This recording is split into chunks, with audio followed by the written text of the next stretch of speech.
11:55. Almost midnight. Enough time for one more story. One more story before 12. Just to keep us warm. In 5 minutes, it'll be the 21st of April. 100 years ago, on the 21st of April, out in the waters around Spivey Point, a small clipper ship drew toward land. Suddenly, out of the night, the fog rolled in. For a moment, they could see nothing, not a foot ahead of them. And then they saw a light. My God, it was a fire burning on the shore, strong enough to penetrate the swirling mist. They steered a course toward the light, but it was a campfire like this one. The ship crashed against the rocks. The hull sheared in two. The mast snapped like a twig, and the wreckage sank with all the men aboard. At the bottom of the sea lay the Elizabeth Dane with her crew, their lungs filled with salt water, their eyes open and staring into the darkness. And above, as suddenly as it had come, the fog lifted, receded back across the ocean, and never came again. But it is told by the fishermen and their fathers and grandfathers that when the fog returns to Antonio Bay, the men at the bottom of the sea, out in the water by Spivey Point, will rise up and search for the campfire that led them to their dark, icy death. 12 o'clock, the 21st of April. Hey, yo, friends, welcome back to your favorite podcast and mine, In Madness Pod, episode 171, fan voted by the In Madness Asylum. You picked it. Now you're listening to it. It's Shawn the Butcher here with Vertebrae33. How's it going? What's going on, Shawn? In the immortal words of Ricky Rackman, I've got one foot in the gutter and one fist in the gold. And that would be someone else's gold, some pirate's gold that I stole, you know. But there's a way to start it. I didn't know that was a Ricky dated Rackman reference. Funny. Shout outs to Headbangers Ball. Welcome to the movie that you picked. We have been doing a new format where I pick a movie, Vertebrae picks a movie, and then we do a fan-voted movie. We did a John Carpenter poll. No one wanted to see Assault on Precinct 13 or hear us talk about it. We got close with In the Mouth of Madness, but Vertebrae is stuffing up his sleeve to throw out any future Vertebrae movie pick. Later on. But I am going to put up this week, Shawn, another poll. My alternate Carpenter poll. Okay. If somebody picks Karen Carpenter, John Carpenter, or Jesus Christ. That's going to go up. That may go off as soon as we're done recording here, actually. I might put that up right away. I'm curious. You were asking me what my next movie pick is, and I was like, oh my God, I haven't even close to thought about it yet because I've been so involved with this movie for our brand new episode of the premiere podcast. We are on the socials at In Madness Pod. You can hit us in the mail sack. We'll probably be dipping in there in the next episode. You can leave us an email or a voice note like our buddy Tom Henderson likes to do. inmadnesspod@gmail.com. Check us out on YouTube if you would like to watch us instead of just listening to us. You can watch along if we show any cool little VHS tapes or toys we have laying around as we're doing the podcast, or our cool mugs that we usually tend to have. We had matching mugs last week. Check out the In Madness Spotify playlist. No matter how you're listening or watching, make sure you like and subscribe, comment, give us the 5-star reviews. Happy In Madness Monday. if that's when you're listening. Spread the madness. Tell everybody you know about this show. Wrap the tentacles around the world and the universe. Let everybody know about In Madness Pod. You can get a brand new shirt, which is very themed towards this movie, at inmadness.com. You can get an In Madness mug as well. Inmadness.com. What mug do you have for this week? And do you have the vinyl for this movie? I do have. First, we'll show the mug. Special mug this week. Some artwork that my daughter had created that we got on a mug. Cool. So now she's even making mugs. That's a new one. Taking after Pops. Condoning this behavior. So that's brand new one. Just got drawing that one. monsters yet? Of course, she started drawing monsters. Yeah. Actually, she started a monster collection where she's drawing them and writing a little bit of a story, backstory, a little lore, monsters. It's investigating cool. bits. Yeah. Keep her off the devices and keep them drawing. You know what I mean?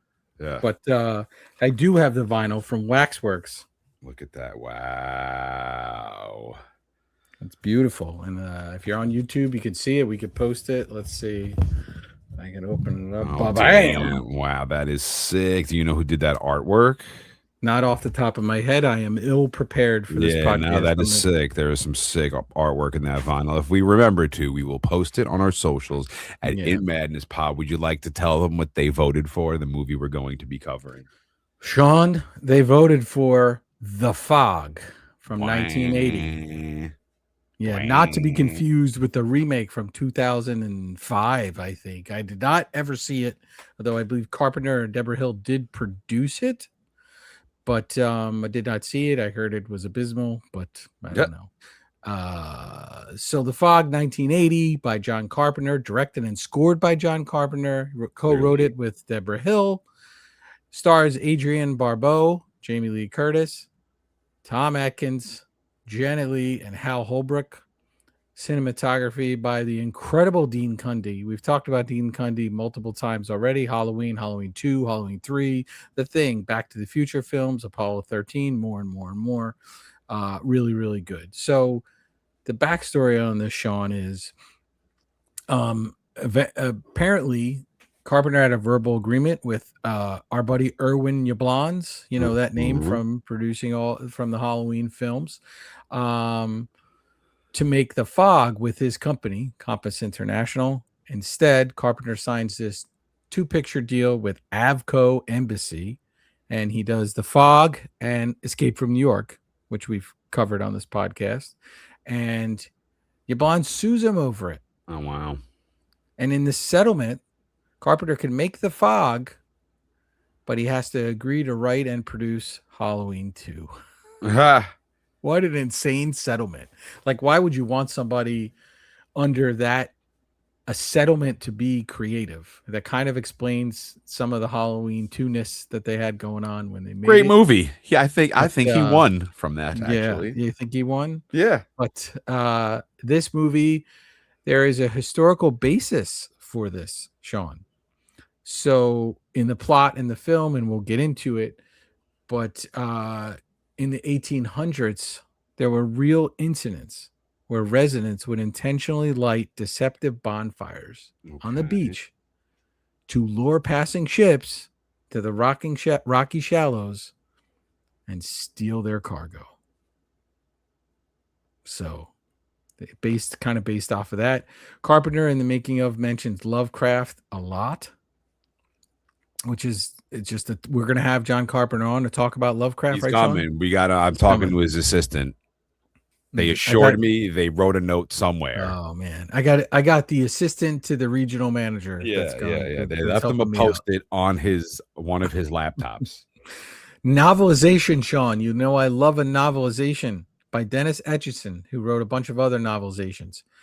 I started reading this, ladies and gentlemen, on Kindle because I found a PDF somewhere, and I started to read it, and I was going to do my due diligence and finish it, and then Shawn was like, nope, we can't do the podcast that day, or that day. You're out of time, my friend. We're doing it now. So I did not finish it. However, in August, the audiobook of this, out of nowhere, drops on Audible.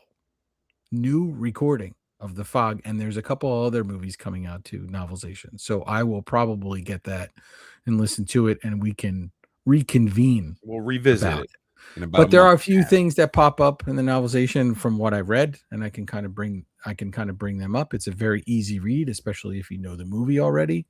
I don't know the site, but at one point I found this and Halloween and some of the other Halloweens like in a PDF format where you could read the actual novelization. I do have the novelization of The Thing, physical format of that, but there's not been a re-release, and I think there needs to be a re-release of The Thing novelization. And there already is one of The Fog, but I think it's just the book. It's not like our buddies at Printed in Blood where they made that Halloween one that we both own and put new artwork and did all that kind of stuff on it, which I think this year, Shawn, we need to read and do an episode on. Okay. Yes. Yeah. I'm down for that because I don't think I've opened that book yet, actually. I mean, I looked at the artwork, but that's my MO, piles of books that would be really cool. And I got excited to read, and then time passes, but we should make it a goal for this year. Hell yeah. This movie, The Fog, not one of my favorite Carpenter movies, but still a pretty good one. I've watched it a couple times, hoping I'm going to like it more when I see it, but I'm kind of just like in the middle with it. But still a good Carpenter flick, very, very Carpenter music-y, and there's a lot of stingers. The wee, the jump scares. It's very Carpenter, but I enjoyed it. I'm glad that the In Madness Psychopaths picked it for us to cover. Yeah, and you know, Shawn, this movie, they go through and film this movie, they put it together, and then they watch it, a cut of it, and the Carpenter is basically like, "This is awful. This is an awful movie," and people around him like, "We got to do something." So they go in and recut, and they add in some of those more dramatic scenes and more kind of explicit killings and stuff. They add that in, they cut other things out, kind of add a little more tension to it, and they get it here. So it's interesting because the pacing very much feels like a John Carpenter movie. So I'm so curious as to what it looked like before they added this stuff in, because it seems like the horrible version, the pacing, right? Yeah, what was that about? But I like this movie. I would say some of the imagery at the end is some of the stuff that really is ingrained in my brain. It's an easy watch. Even when we were taking the notes, I was almost like there's not a ton of stuff to take notes on. It's kind of like they go to point A to point B. This happens. The explainy bits where the story gets explained had me kind of loopy, and I was like, "What the hell is going on?"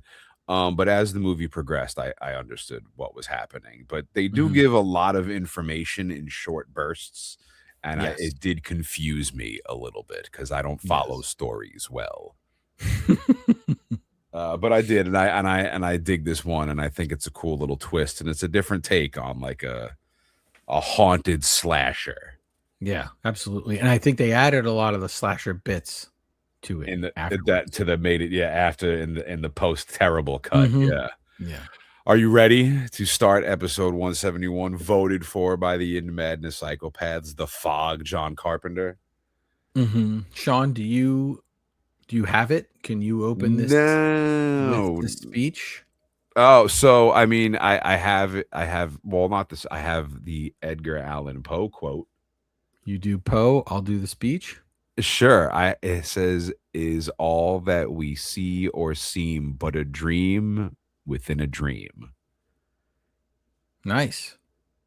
What's the speech?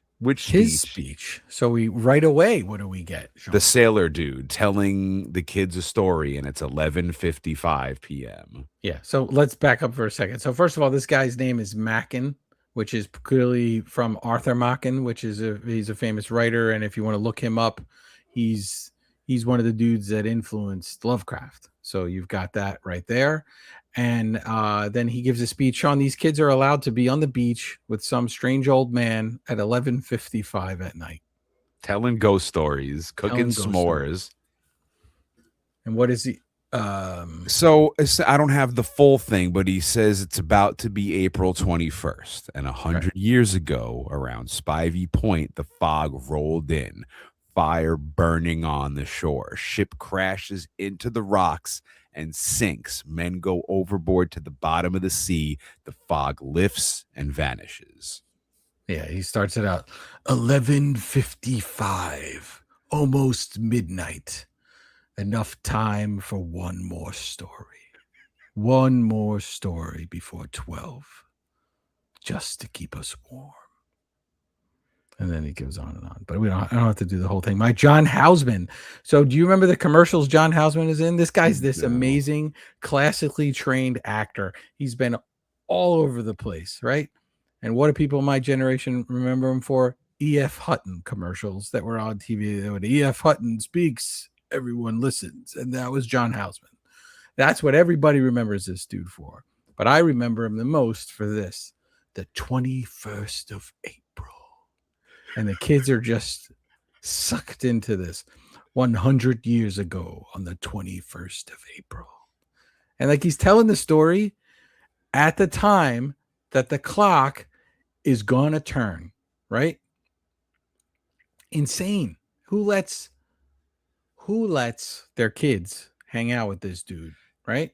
It's the 80s, man. It's a different time. He tells them the whole story. He's like, the ship broke apart. And I don't know why I'm making him British. He's not British. And every man aboard drowned in the icy waters. And now, 100 years later, they're coming back. He says, have fun, kids. When the fog returns, the men at the bottom of the sea at Spivey Point will return as well. Yeah, it's crazy.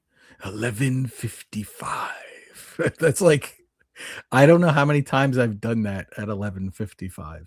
That's almost the time we're recording this goddamn podcast. Yeah, if Vertebrae doesn't shut up, we'll never get through it. John Carpenter's The Fog. Once again, a Deborah Hill production, just like Halloween. Or him working with Deborah Hill, just like on Halloween. Yeah, awkward, right, Shawn?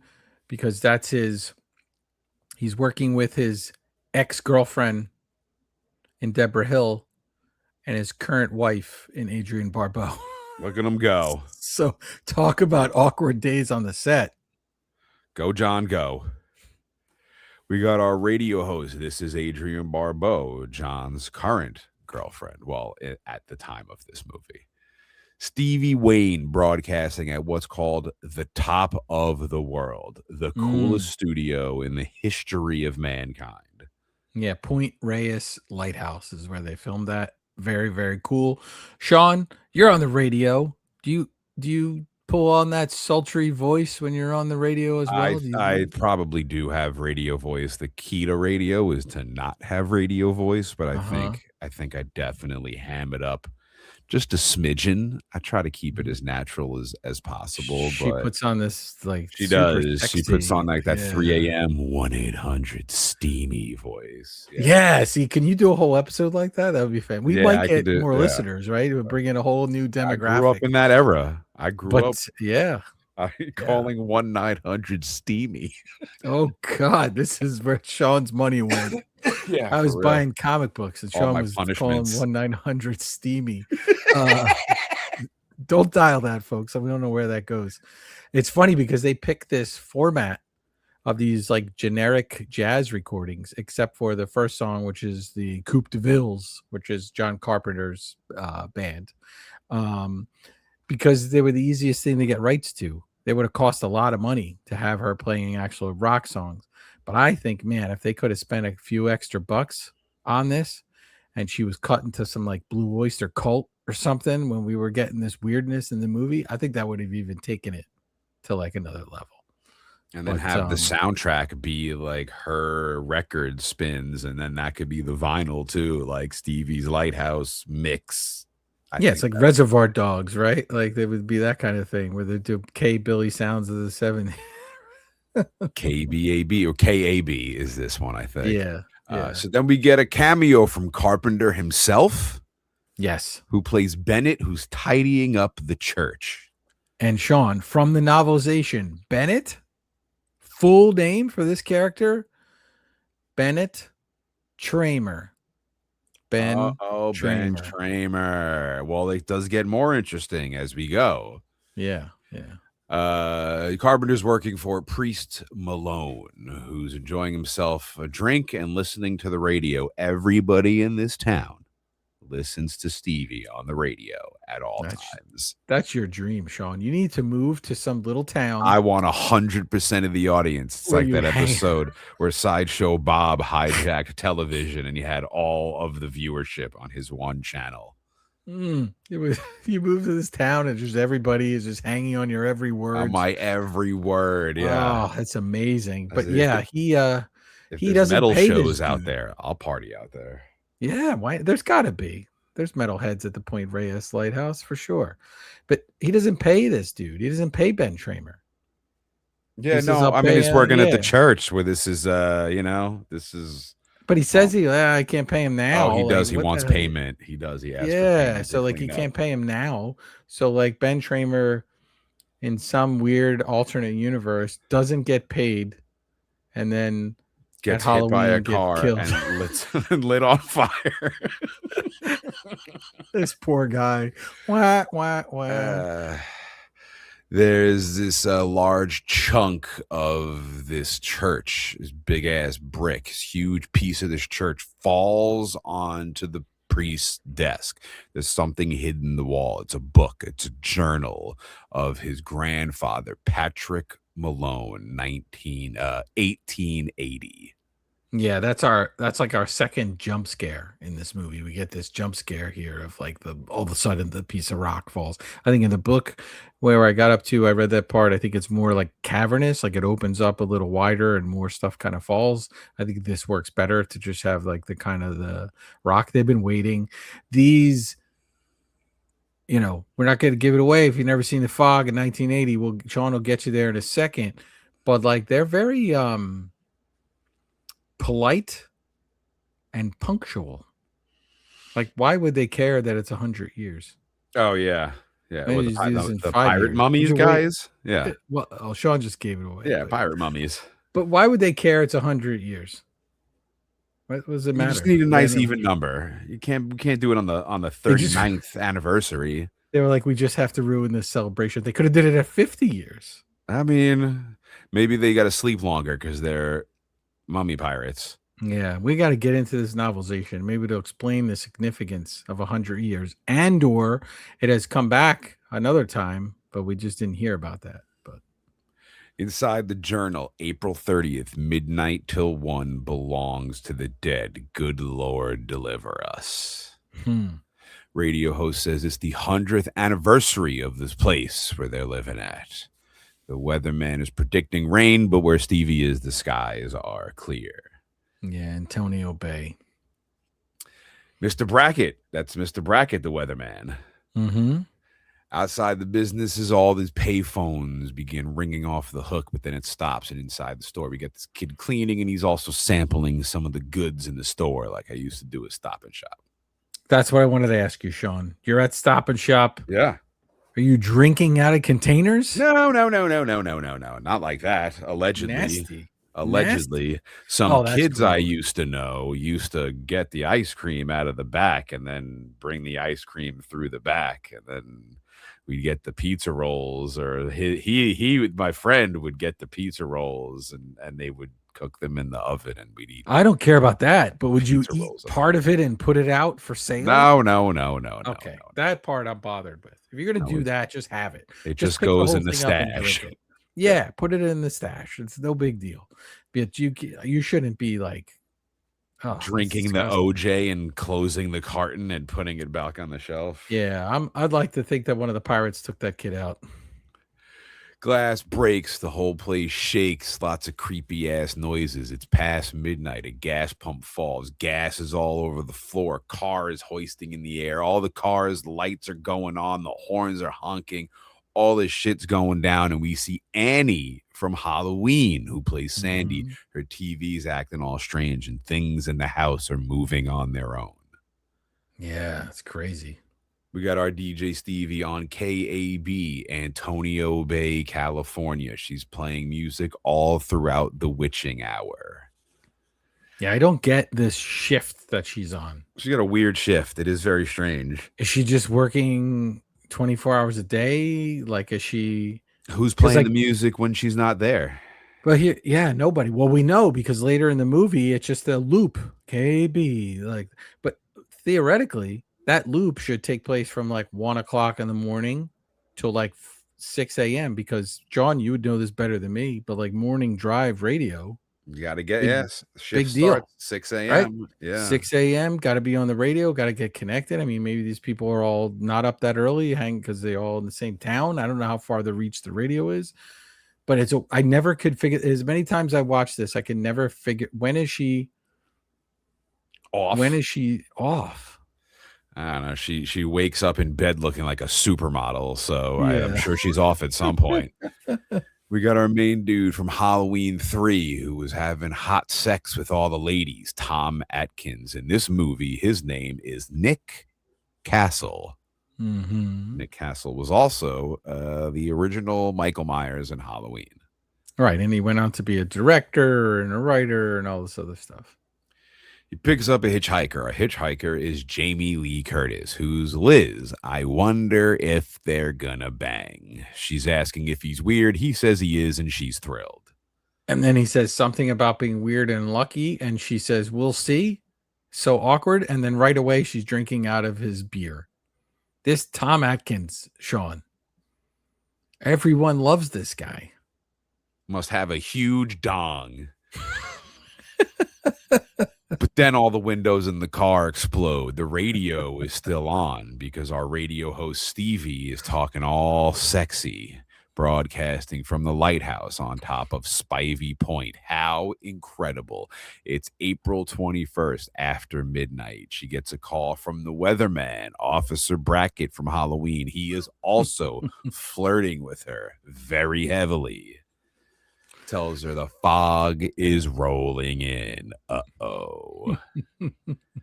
She sends a shout out to his ship out in the water, the Seagrass. They all have a crush on her as well. She warns them about the incoming fog, which they don't see until they do. Slowly out of the water comes the fog with blinding lights behind it. The ship passes the men through the fog. They hear something in their ship, and we see them, the cursed ghosts of the fog. They're standing there menacingly. They kill one of these dudes with their swords. They're the evil pirates of the Caribbean. Yeah, and the evil pirates of the Caribbean. And they did a really cool thing when they're filming this with the fog, Shawn, because you got to get this. It's tough to film fog, like it just kind of dissipates or whatever. So what they did was they kind of did plates where if there's pictures of the town, right, they filmed that. Then they knew where the buildings were in the town or where the coast was in that case. And they kind of blocked that out in small scale and then just had like dry ice smoke come through. And they just do plate over plate. And it's going to go around the buildings and stuff because you had like an object there to go around. So it'd be like in black instead of a building. And then you just put them over top of each other, superimposed and done. So very, very cool. Now it'd be a whole bunch of CGI. Yeah. It'd be a whole bunch of CGI fog, but I think it looks cool. This fog is like, looks like some creamy mashed potatoes sometimes. Yeah, like thick. Yeah. And it glows blue. Yeah, it's pretty cool. So now these pirate dudes are on the ship and they're killing this entire crew. Stevie overlooks the water and the skies look pretty clear, but in the distance, we see a little pinch of fog. Mm-hmm. However, we got Nick and Liz in bed because they 100% banged, but they don't even know each other's names. No, and she is showing him her drawing, Shawn, because she's an artist. She's going to be famous someday. And she's planning on selling these drawings as she travels, Shawn, for $5 each. And she believes she will get rich from selling drawings for $5 each. What a world. And I will tell you, as a career illustrator, that is a very poor plan. She's also looking to give one away right away to some dude she met. Another poor business plan. This plan has a lot of holes in it. She soon will be replaced by AI anyway, so it doesn't really matter. But Shawn, 12:43. Stevie plays 4 in a row tracks, and they roll in, and in 43 minutes, they've killed a whole bunch of people already. But they're banging. And that's not the only banging going on here. Someone's at the door, gently rapping. We see this hand holding a large hook. Nick is about to open the door. The hand raises, ready to dice him in the face. But we hear Stevie on the radio saying it is now 1 a.m. She's signing off. Nick opens the door, and there's no one there. Knock at the door. You said rapping at the door? Gently so in rapping. in the making of doc for this, Deborah Hill talks about how Edgar Allan Poe was her favorite writer of all time. And Shawn makes an Edgar Allan Poe reference right here. I know these things. I also love the fact that they show up, Shawn. They've got this beef. We've got 100-year beef with the people of this town. When we arrive, this is the plan, Shawn. We're going to first knock on the door. If they don't answer, we're going to ring the bell. That will get them to come outside and we can do some killing. What? I don't understand. Why would they just...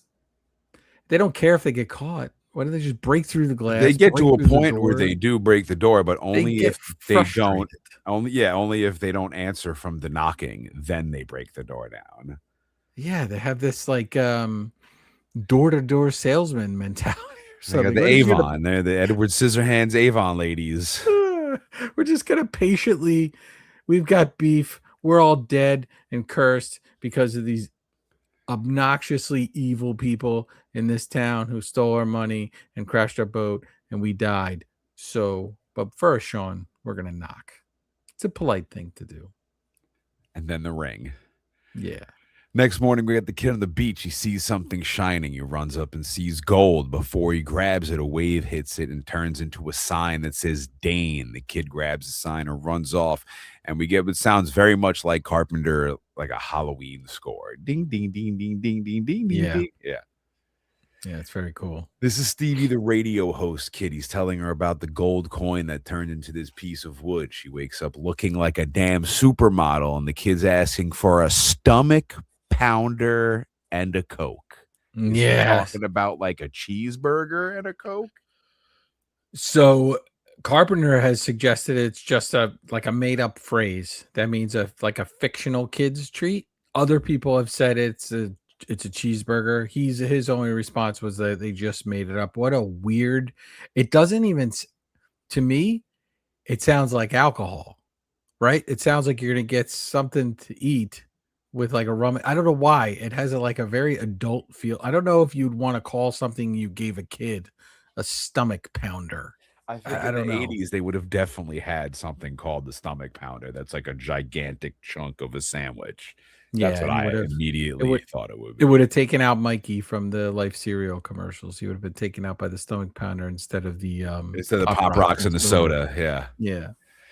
He runs off to find more treasure. Stevie stares at this mysterious piece of wood. But now we got Nick and Liz. They hit the docks. Nick's asking where the seagrass went last night. And the dude working the docks says they haven't made it back. So yet now Nick's worried and wants to find the boat. Yeah, and she's just in tow, Jamie Lee Curtis. She's like, all right, cool. We just met. I want to solve this mystery. Yep. She's much for the art career. She's already given it up. Along for the ride. We got a candlelight procession happening. Annie from Halloween, who's Sandy, is the assistant to this lady, Miss Williams, who seems to be in charge here, but Sandy is the one locking down all of Miss Williams' plans. Right, and Miss Williams, Janet Leigh, right? So we get Jamie Lee Curtis and Janet Leigh, her mom, in the same movie, which is pretty cool. She was the one from Psycho, right? Yep. Yeah, I knew she was familiar in some way. And that's Tony Curtis, and Janet Leigh's daughter is Jamie Lee Curtis. Legendary. Stevie's driving around with this Dane sign her son found. She hears a transmission from the Coast Guard searching for the seagrass boat. Yeah, 30-foot trawler, Shawn. I had to know what a trawler was. Looked it up. Commercial fishing vessel designed to catch large quantities of fish by dragging a large, heavy net, called it a trawl, through the water and along the water. That's so South Jersey in me. Through the water and along the seabed. So that's what a trawler was. I always wanted to know. So we're good to go on that. In Madness Pod with all of your boat knowledge. Nick and Liz find the seagrass. Now we got Miss Williams and Sandy talking about all the weird shit that was happening last night. The dogs were barking and whatnot. Nick and Liz board the seagrass as no one aboard. Then we got Miss Williams wants to restore this cemetery. They head into this church looking for Father Malone. The door is open. No one is around. Sandy is alarmed by this. Dun, dun, dun. Until Malone pops out, we get our jump scare. Yeah, it's crazy, right? So they filmed that, Shawn. It wasn't dark enough when they filmed it. So in post, they had to kind of darken that area because they just couldn't get that area dark enough for him to come out. It's almost like how they did that in Halloween, right? He kind of came out of the darkness, so they did it there. This Father Malone is kind of a creepy dude. Weird dude. He goes from being like a preacher to a harbinger of doom real quickly. Yeah, you think he's just he's falling apart. And he's a bit of a drunk. Yeah. He scares the bejesus out of Miss Williams. He reads a passage from the journal he found to Sandy and Miss Williams talking about a man with a damaged face from a disease, but he's a rich man. Mm-hmm. Leper, right? It's a leper colony. Yeah. Nick and Liz inspect the seagrass. All the gauges and the glass are broken. But Malone continues. He's reading out of the journal some more. This rich man relocated his entire colony on a ship called the Elizabeth Dane. This rich man, like Vertebrae said, is a leper. And also, Shawn, so he's reading from the journal of Captain William Blake. William Blake, English poet, painter, printmaker. Kind of throughout his life, he's not really recognized for what he does. It's later on he becomes this big figure in the area of poetry and visual art from this, what they call the Romantic Age. And he's tied to Silence of the Lambs because the prequel, Red Dragon, has this big painting in it. And that is a William Blake painting. If you don't know William Blake's work, go check it out. He's got some really weird stuff for a dude who kind of outwardly seemed like he might be conservative, had some pretty weird stuff going on. So clear nod to him. William Blake, the ghost character, played by artist Rob Bottin, who was the big visual effects guy on The Thing. So he's in this, and it wasn't because they thought he'd be amazing. It was simply because he was 6'5". Yeah. Inside of the seagrass, we've seen the whole ship torn apart. Back at the church, Malone continues reading. From midnight to 1, the rich leper's murder is being planned by villagers, and his money is going to be taken for the church. Now we got Liz and Nick on the boat, and she's telling Nick that she is bad luck. He tells her this story about his dad who used to fish, and late one night around Spivey Point, he saw a boat heading right toward him. His dad boarded the ship and no one was on it.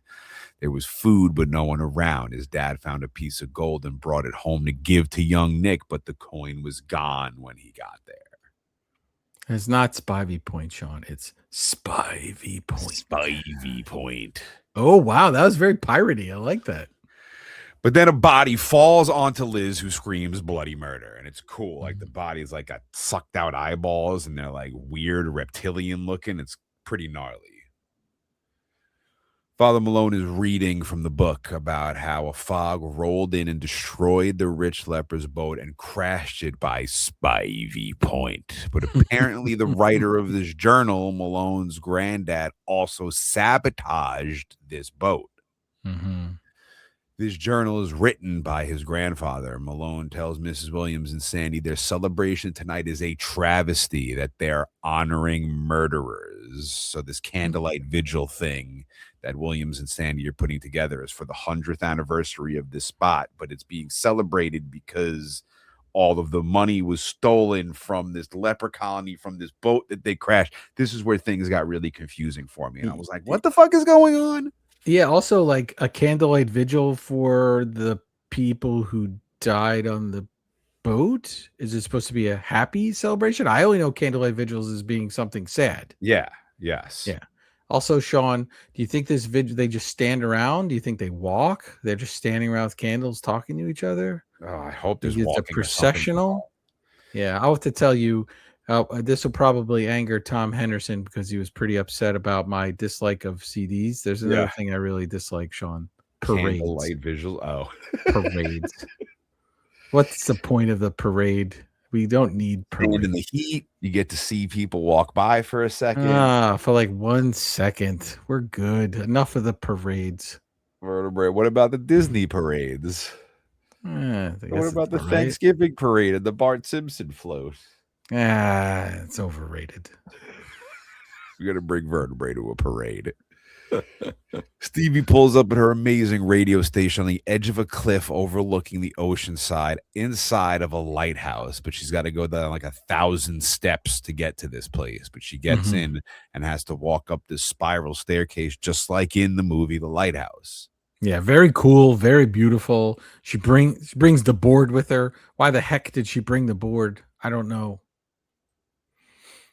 Mason tells Williams and Sandy he discovered this journal last night at midnight, right when everything in town started getting wacky. The same time the conspirators met 100 years ago to kill the rich leper. The priest thinks this whole damn place is cursed, and so are they. He is now the harbinger of doom and destruction. They're coming for the leper messiah, Shawn. We will add Leper Messiah from Metallica to the In Madness Spotify playlist. Fuck yeah. At Stevie's studio, her Dane sign begins leaking water all over the place and warping all the tapes that she's listening to. And she looks over at the sign, and now it says 6 must die and bursts into flames. She puts them out, and it goes back to saying Dane again. Yeah, and it's got this weird voice that comes on, Shawn, and it says something that one lives with like an albatross around the neck, no more like a millstone, a plumbing stone. By God, damn them all. That's what it says in the voice. Didn't really know what that meant, but when it said it, it sounded pretty cool. It did. I don't know what a millstone, plumbing stone. I'm not really. This is old school talk. I don't think we were meant to know exactly what it said. You know, in these old movies, 1980, I don't think they were anticipating us, putting closed captioning on and reading the words. Yeah. Nick and Liz are looking at the dead body that fell on top of her. There was water in the lungs and seaweed in the clothes. He drowned, but he never touched the water. Interesting. Stevie calls her kid to ask where he found the piece of wood. On the beach this morning by the rocks. First it was gold, then it turned into the wood. She begs him not to pick up anything else. Stay inside. She starts her broadcast. It's the 100th anniversary of this spot where they live at, and the fog begins to roll in. Yeah, why is Jamie Lee Curtis with Tom Atkins at the autopsy place? Like, what is... Now she's part of the investigation. She's Officer Mills to this. She doesn't even have her drawing pad with her. You want something to draw? There you go. Well, now she had a dead body fall on her, so now she's part of the crime scene. Yeah, she's evidence. Crazy. And now as usual, they let people part of the crime scene in on the autopsy. Why not? Maybe she just she's hitchhiking because she had to get away from Haddonfield. Yeah, exactly. Where the boogeyman was chasing her and killed the kids, so she got away by hitchhiking. But Annie also ran away to the same spot, even though she somehow died in Haddonfield. She's back here at Spivey. No, that's her twin. That's her twin. Yeah, they were friends. That's perfect. That's how she got the gig. You know what I mean? The coroner's talking to Nick. Something's going on. The wounds are covered in algae. The lungs are filled with water. The guy looks like he's been underwater a month, but I was just hanging out with Jimmy a couple of days ago. It begins getting cold. The dead body begins moving from underneath the sheet. It grabs a scalpel and heads for Liz. The body collapses, and there's a 3 written on the floor. Look at that. He fell and scratched something in the floor at the same time. I do not get why it just suddenly came to life. And yeah. I mean, it's like the fog, I guess, like fog powers from the fog coming in and approaching. Make sure we give him the tally. Yeah. And now he's part of the mummy. We're only going to kill 3 more. I think it's they don't make it as clear in this as the book makes it a little more clear about the 6 being related to the founding fathers of this town. You know what I mean? Like, I think I think we could have used to know who a few of the more six were. Maybe there would be some meeting or something where it's like, oh, these are the six. We There's know the 6 guys. priest, Yeah. but like we kind of know who, you know what I mean? Like, because they're going after Stevie, and presumably she just moved there because she mentions she's a widow, right? There's a picture of like her. They don't mention it, but she's got her husband and her son there, and they're no longer there, and she doesn't have anyone to help her. She bought a radio station, and she has no help. What's their beef with her? So yeah, but like they killed these dudes on this ship, right? And what's their beef with the dudes on the seagrass? Yeah, I thought, why are we counting down numbers if it doesn't really matter? Yeah, I didn't really. The parts of this movie confused Right. the hell out. Unless they're just mowing through people till they get to the number they need. Sure. Sure. Okay. The 100th celebration of Antonio Bay is still going on despite the priest finding out the cursed information from the journal. Ms. Williams' husband was on the seagrass. She's broken up to hear of his passing, but still wants to address all the attendees of the 100-year celebration. Nick is in a bar telling Ms. Williams about the discovery of the seagrass. We get a brief moment where Nick and Sandy glance at each other, and I thought that was funny because they are ex-husband and ex-wife in Halloween 3. Mm-hmm. Yeah, and this lady is dedicated to this job. Holy moly, she put everything into this 100-year candlelight vigil thing. There's like 40 people there. Like they make it a small town here, and it's like, who, people were that excited for this. They got nothing to do out here. Listen to Stevie, and that's it. They got one channel and 100-year celebration. No, they're gonna have some rando parade. No good. Now everyone's going to start dropping dead. Stevie's on the radio talking about the 100th anniversary of Antonio Bay, the celebration happening in the candlelight procession, which begins very soon. She says she heard the seagrass was found. No word about the men on the ship. She tells her listeners not to get lost out in the fog. Now, Shawn, it's starting to change for her. It's starting to go from I'm Sexy Stevie on the radio. That's the radio name to go with. Sexy Stevie? You should have went by that. Clearly. Can't you just be Sexy Shawn? No, it doesn't roll like that. Yeah, the it's butcher. Not a hard just S. drop the butcher. Just be Sexy Shawn. No, Sexy but anyway, Stevie's the way to go. But she has to go from being that person, playing some cool jazz, to being informational and being a lookout for the town. I have no idea how later in the film she's able to see individual streets in the town from the lighthouse in the pitch black and starts calling them out. I was telling them what streets to drive on. I was half waiting for her to be like, you in the red coat, start running. Wait, what? I can see you. I am in a lighthouse, But her character starts to change. She's hardened woman who's dealing with a lot with the loss of her husband, and she owns this station, and she's a single mom, and now she's got not only concern for the town, but of course her son. As the fog begins rolling in, Nick calls Stevie at the radio station. They discuss this weird fog situation and the crazy things happening around town when it rolls in. She tells Nick about the piece of wood her kid found on the beach. Now they're best friends. They've been talking for 3 seconds. She's ready to give him all the info. Yeah, that's the other thing this movie does is everybody hooks up with everybody very quickly. They're all instantly best friends. There's no sort of subplot hesitation, of like Stevie's new to the town. We kind of lose some of that. I feel like there could have been a little bit more fleshed out on this, and we could have sort of had one more connection with Stevie and this town, and or maybe she came back because it was a family lighthouse and one of her family members who owned it was one of the 6. Right, that's a nice little thing to kind of lock that up. But see, we're doing a pretty good job here of helping flesh this script out a little bit. I will tell you, I really like this movie, and it's a fun movie to watch, and it's got some really incredible visuals.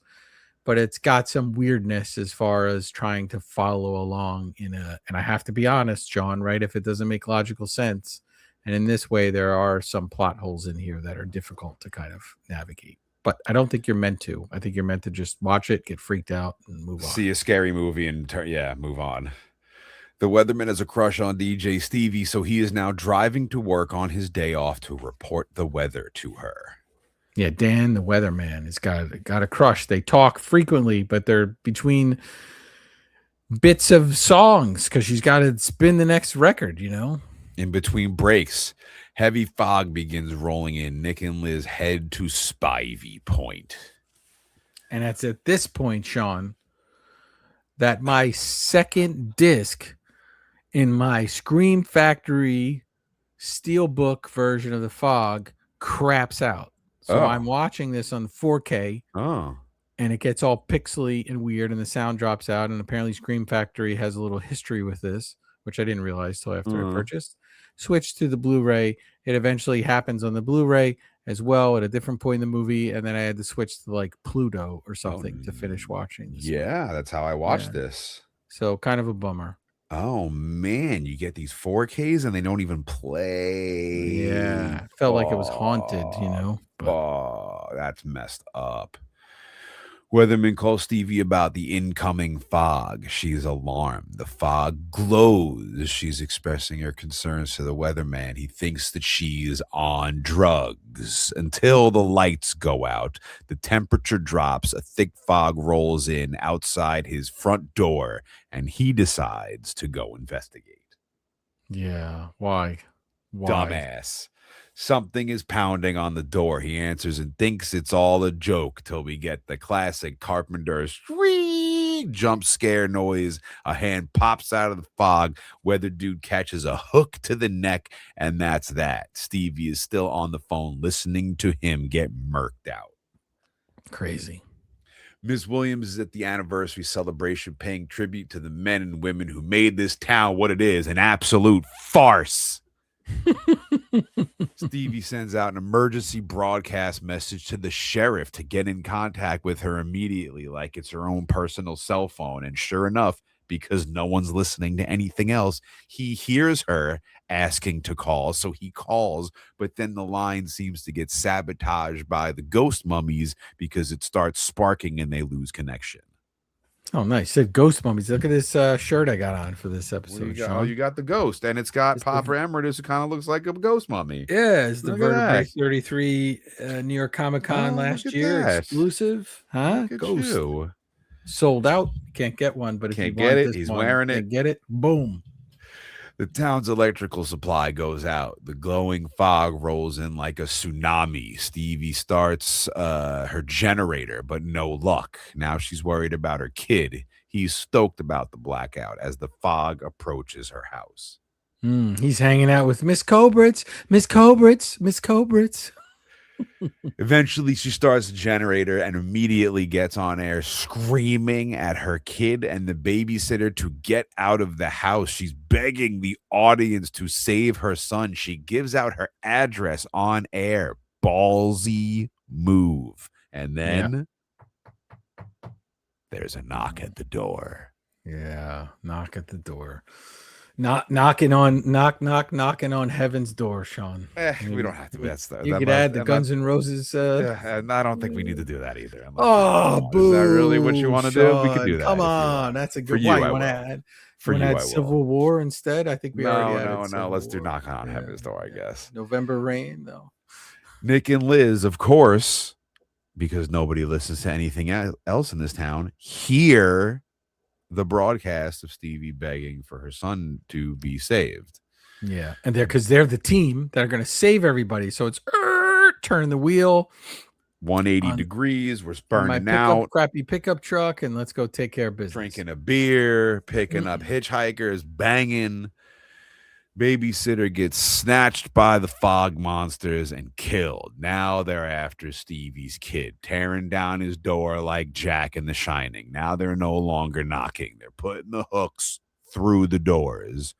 Right as they're about to snatch him, of course, Nick swoops in for the save, But now the car's stuck in the mud, and here come the fog monsters. They're all like silhouettes of these like mummy dudes. And can I ask you a question, Shawn? Yeah. So this fog comes ashore and starts infiltrating places, and they appear out of the fog. Presumably, they're not walking through the fog from this boat, right? They appear. So couldn't they just like appear inside the house? The fog just goes under the door there, and then appear there. Yeah. The door maybe they can't get in unless they're physically invited. Maybe it's like a Dracula thing. And I think it's funny. I'm making fun of it, but it is kind of a creepy thing to have a knock at the door. Slow knock, yeah. I mean, I'll tell you right now in 2026, nobody come knocking at my door. I'm coming to the door with a fucking butcher's knife. Yeah. Yeah, there's two things that don't happen. Random people don't knock at your door, and like for the most part, people don't call people. They just text. Except Posey. You text people, and then all of a sudden they call you out of nowhere, and you're like, "Why are you calling me?" And I tell you, Shawn, behind baseball a few times, right? We're gonna get this inside baseball. I've had to call Shawn to tell him something very quickly about like the podcast if we're recording, or I'm stuck in traffic, or whatever the case is. And I'll tell you, listeners, that every time Shawn's almost like, "Why are you calling me?" Like he doesn't say it out loud, but the tone is almost like, this could have been a text. What's this about? But like I'm driving, so I can't text. So I got to do it. And I'm not good at the text to speech thing, but it's almost like, what the heck is happening? So this day and age, knocking at a door would probably be even scarier. Yeah. To get a random knock at the door than it was then. But at the last minute, the car gets unstuck and they get the hell out of there. Yeah, well, she finally puts it in reverse, right? He tells her after he's screaming bloody murder, put it in reverse, go. Like, what is happening here? It's stick shift. Can you drive stick shift, Shawn? No. What are you kidding me? No. Oh, I can. Yeah, that's how she learned how to drive stick shift. Yeah. I mean, I used to drive a 4x4 where I had to shift each gear. I'm sure if I had to figure it out, I could probably figure it out. Mm-hmm. But yeah, I mean, I used to drive a 4x4 like that, but not like an actual car. But even though the power's out, Miss Williams is still at the celebration and wants everyone to see this statue that they've been talking about for pretty much this entire movie. Mm-hmm. But the sheriff and his assistant make her shut this shit down and go home because all the power's out. And we don't ever end up seeing this statue they're talking about, do we? No, it's just a giant William Blake leper statue. Thank you. And like, because it's got a blanket over it, and she's like, "Oh, I just want to see it." And she puts her head under the blanket, and then takes her head out and goes, "It looks pretty good." And then we never see it. There's like nothing under there. There's a basketball under there as a prop to make it look like there's a statue there. Yeah, I don't think there is one. I don't think the budget was there for a statue. Stevie's on air. She thinks her kid is dead, but still listening to her as she's apologizing for not coming to save him. But damn it, she's got a job to do. Now she's giving play-by-play like it's the World Cup to the audience of the location of every street the fog is going down, telling everyone to go home, lock your doors. There's something in the fog. Very cool line. But very hokey. If you're like, hey, it's coming down Oak Street, you know, like there's no way.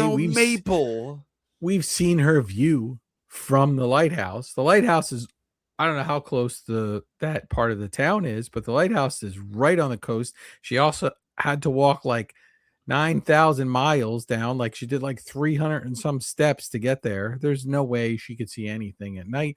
She doesn't even have like a telescope or binoculars or any of that, right? She's just got superhuman vision. Stevie tells everyone, head to the old church. It's the only safe place. Miss Williams and her assistant and Nick and Liz and the kid all get to the church for safety, and here comes the fog. But the priest is also there, and he's convinced they're all cursed and gonna die. What a happy-go-lucky dude. Yeah, a great person to be around. The fog begins closing in now on Stevie's studio. Priest is telling his new guest it is Judgment Day, but Miss Williams tells Nick about the priest's journal that he found, so now Nick is going to look for this journal. I'm not sure why people are doing things, because I'd be like, fuck your journal. What's going on here? Who cares about the journal? Yeah, maybe the journal, though, Shawn has instructions. Maybe. Like, hey, this fog's only going to last to a certain time, or, do we just have to push this priest out in front of him? They kill him and everybody else is fine if he's the last of the 6? You know what I mean? It just gets weirder and weirder. The fog begins filling Stevie's cool lighthouse studio.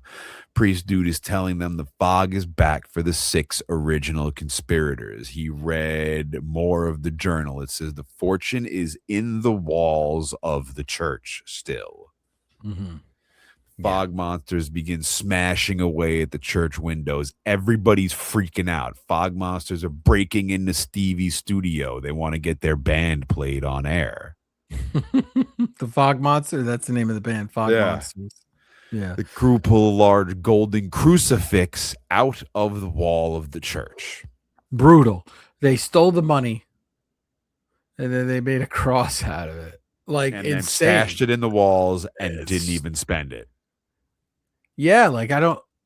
What's the point of stealing the fortune? Well, it's almost like they knew it was a bad idea as soon as they did it, but they took the time to melt it down and make it into a cross.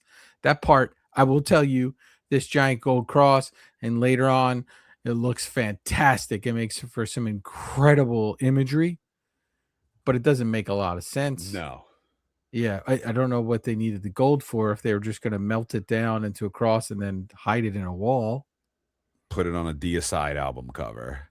Are we adding Deicide to the... I mean, they rule. I would add Deicide, maybe. I have, Shawn, in my collection, for all you cassette devotees, I have a Deicide cassette, which I dig out. I'll take a picture and you can put it up. And I think I kept the little, like, sticker, not the parental advisory, but I think there was like a sticker that explained like what Deicide meant or something. If I remember correctly, I'll have to look it up, but I have that on cassette. Deicide rocks. Priest dude says the fortune was melted into this crucifix. The fog monsters are breaking into the church, and the priest sneaks off with this big golden crucifix.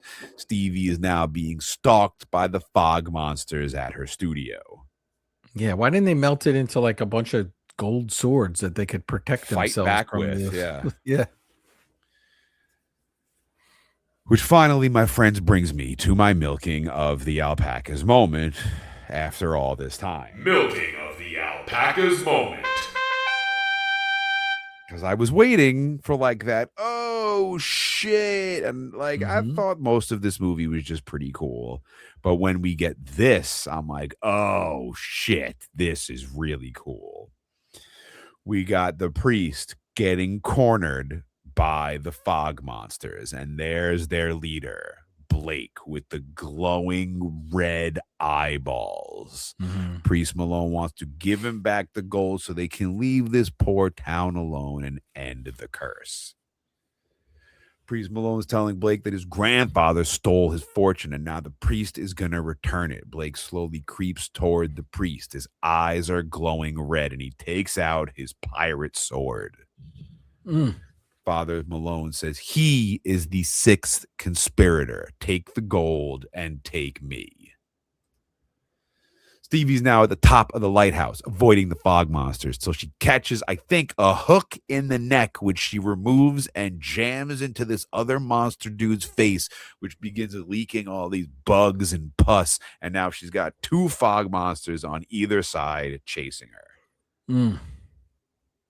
So now we got Blake, the lead fog pirate dude, grabs the golden crucifix. It begins glowing. Father Malone is holding the crucifix, and he is convulsing. The shit's hitting the fan. The tension is building. The music is crescendoing. Stevie is fighting for her life. Fog monster pirates are breaking into the church. Nick pulls Father Malone off the glowing crucifix, and for one reason or another, it explodes, and the fog ghost pirate leader dude Blake and all his little ghost pals are gone. Yeah, I mean, I guess this whole sequence was very confusing to me. They got the gold back, so that's why they can explode. They can go away, sort of, for a few moments, but for a lunch break. why he's still grabbing hold of the crucifix at the same, like, it's a very weird, it's beautifully shot. It's so cool looking, that glowing crucifix. There's a couple shirts out there where they have that as like on the t-shirt. It looks very, very cool. But yeah, I'm confused about a lot of this movie. Sorry, The Fog. Everybody's okay, though, unharmed. Even Father Malone's okay. The fog recedes. Stevie's okay, and she's back on air. She doesn't know what happened in Antonio Bay that night. Something came out of the fog. It tried to destroy us. It vanished in a moment, but this nightmare could return. To the ships at sea, you can hear me. Look across the water into the darkness and look for the fog. We see Father Malone at the church asking, why not 6? Why not me? And fog begins pouring in under the church door. Blake and his pirate crew have returned. Father Malone sees Blake's posse. He turns around and there's Blake, arms cocked back, and chop with his trusty sword, chopping Father Malone's shit smooth off. The end, the fog. So they finally did it. They got all 6 of them. We don't know who the other 5 were. Right? Well, maybe. How many people were on the boat? I don't know. I guess there was 3, because the dead dude would have been 3. Is that why he wrote the number 3? At one point, they do say they got this guy, this guy, this guy, and this guy. That leaves only 1 more. But when they were saying it, I'm like, why did he kill those guys? Yes. Not my favorite Carpenter movie, but my favorite. Maybe In the Mouth of Madness. I might like In the Mouth of Madness a little more than this one. Maybe. I mean, I was rooting for it. We'll get to it eventually. But I will tell you that Stevie on the roof in high heel boots, crazy. Why she's attending work where she has to take 500 steps out to the lighthouse in high heel boots, not really sure. Think you get a comfortable sneaker to do that job. Shawn, do you ever get gussied up for the radio? Are you wearing fancy clothes when you record? Lucky if I got pants on when I'm doing most of my radio shows. Yeah, that would have changed. And if I was there at the lighthouse at Spivey Point, are you kidding me? I would be like in the nude, like standing with my arms wide open, like Scott Stapp playing arms wide open, standing on the edge of the cliff with the wind flowing through my butt hairs. And I would just feel like the king of earth if I was out at that lighthouse on the edge of the world, or whatever it's called. If you need any more information about who Shawn would be in the lighthouse versus me, I would definitely be Pattinson. He would definitely be Defoe. Yeah. And he's up there getting the light is mine. The light. Yeah. He's up there getting it on with the light. That's what's happening. That's what's happening for sure. But I appreciate people voting. I appreciate them picking The Fog. Weird movie, guys. Weird movie. It's a weird one. I think it's got a lot of classic imagery. I am intrigued to try to watch the 2005. Also, perfect timing for me because it's got this, Widow's Bay vibe that we've been watching on Apple TV. And if you haven't watched it, you guys need to watch it. Very, very cool show. I got a couple episodes left and I'm excited. But yeah, thank you for voting. Thank you for listening. Thank you for following along. Please like, subscribe, do all that stuff to help us move up these mysterious charts. Go back and listen to older episodes. We just had a fantastic talk with Paul Tremblay. We've interviewed him twice. Shawn, our buddy, last bit, I have to say, our buddy John Langan, The Fisherman, is going to happen as a film. Lowry is the director, the same director who did The Green Knight, which is a movie I like a lot. Hint, hint. And yeah, there we go. Is that gonna be your next movie? Just say it. No. Do everything Vertebrae said, and we will see you next week for episode 172. This has been another thrilling episode. The fan-voted movie poll, The Fog, John Carpenter in Madness Pod.